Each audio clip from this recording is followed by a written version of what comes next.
main person that is not even an Indian. Okay. ये मेरा घर है, यही घर है मेरा पूरी दुनिया में. I don't have any other house. तो यही. क्या क्या हुआ था? Actually, you know, the thing is कि कुछ आप इस एक्शन लेने वाले हैं? Because seriously जैसा आपने कहा कि कोई लेना देना नहीं है, तो आपका कुछ एक्शन होने वाला है? तो unfortunately. लेकिन okay. No problem. Sure. थोड़ा सा अगर आप समय नहीं मिलता मैं हम बताएंगे दादा ये भी ले लेंगे. मेरा फोन निकाल.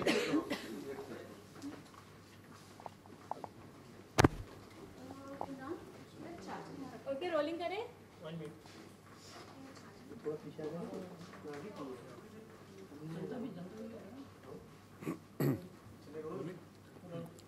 में पहले जो कुछ भी वाकया है उसके बारे में बता दें, क्या हुआ था पूरा मसला. देखिए, सबसे पहले तो मैं शुक्रिया अदा करना चाहता हूँ गवर्नमेंट ऑफ इंडिया का और मिनिस्ट्री ऑफ होम अफेयर्स का दिल्ली में, जिन्होंने मेरी एक्सटेंशन वीज़े की करवाई है. उनका बहुत बहुत शुक्रगुजार हूँ. ये एक्चुअली एक नॉन इशू था जिसको अननेसेसरीली इशू बना दिया गया. मेरा वीज़ा जो था वो 6 अक्टूबर को एक्सपायर होना था और एक्सपायरीज होती हैं वीज़ेज़ की फॉरेनर्स के लिए. वीज़ा एक्सपायर होते हैं और फिर रिन्यू भी हो जाते हैं.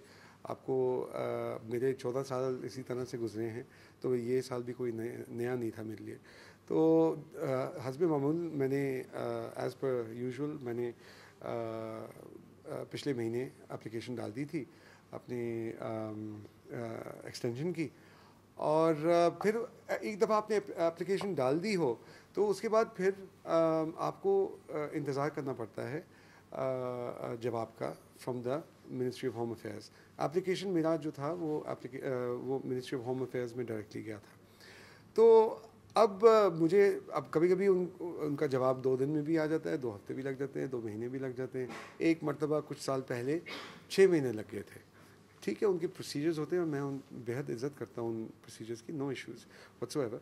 तो ये एक नेचुरल चीज़ थी. अब ये जब फैमिली कोर्ट में मेरा एक डिस्प्यूट चल रहा है मेरी एक्स वाइफ के साथ, वहाँ पर ये इशू सबसे पहले उठाया गया, जहाँ पे उनके वकीलों ने ये कहा कि जी इनका तो वीज़ा एक्सपायर हो गया है. तो उन्होंने कहा कि जी अगर एक्सपायर हुआ है तो वो जाने, इमिग्रेशन डिपार्टमेंट जाने, इसका हमारा फैमिली कोर्ट से कोई ताल्लुक़ नहीं है, you please put this aside. वो बात जब ख़त्म हो गई तो उसके बाद इन्होंने समझा कि ये बात मीडिया में एक्सपोज की जाए और बात की जाए, हालांकि उनका कोई ताल्लुक़ नहीं है मेरे वीज़े से. It has got nothing to do with them. It's between me and the government of India as a foreigner myself.